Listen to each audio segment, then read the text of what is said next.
আসসালামু আলাইকুম, আমি তানভীর মেহেদি।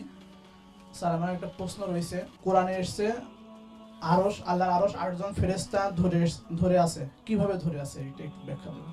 আল্লাহর আরশ 8জন ধরে আছে, এটা দরকার কি? ঠিক না? তো বিষয় হলো, এটা তো প্রয়োজনের জন্য না, এটা ডেকোরেশনের জন্য। আল্লাহ তো সব কিছু এমনি করতে পারেন, তো ফেরেশতার দরকার কি? আল্লাহ বৃষ্টি দেবেন, এটা হলো আল্লাহর রাজত্বের যে বড়ত্ব, এটা বোঝানোর জন্য। আল্লাহ আমাদের হিট দেবেন, সূর্য ছাড়া পারেন না। আল্লাহ প্রতিটি জিনিসের সিস্টেমে করেছেন তার মহত্ব বড়ত্ব প্রকাশের জন্য। ঠিক তেমনি আল্লাহ তাআলার মহান আরশ বহনকারী ফেরেশতাদের কথা বলা হয়েছে। এটা আল্লাহ আরশের মুখাপেক্ষী না। আল্লাহ আরশের ঊর্ধ্বে আছেন, মানে আরশের বসে নেই যে আরশ পড়ে গেলে আল্লাহ পড়ে যাবেন, এরকম কিছু না। আরশ হলো পৃথিবীর সর্বোচ্চ সৃষ্টি, সর্ববৃহৎ সৃষ্টি, বিশ্বের মহাবিশ্বের।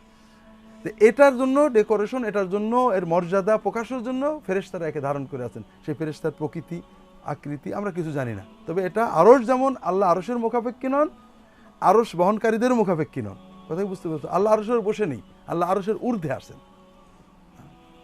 আরশ হলো পৃথিবীর সৃষ্টি জগতের শেষ। আল্লাহ এই সৃষ্টির আগে যেমন ছিলেন, সৃষ্টির পরেই তেমন আছেন। আরশ সৃষ্টি জগতের শেষ বৃত্ত না।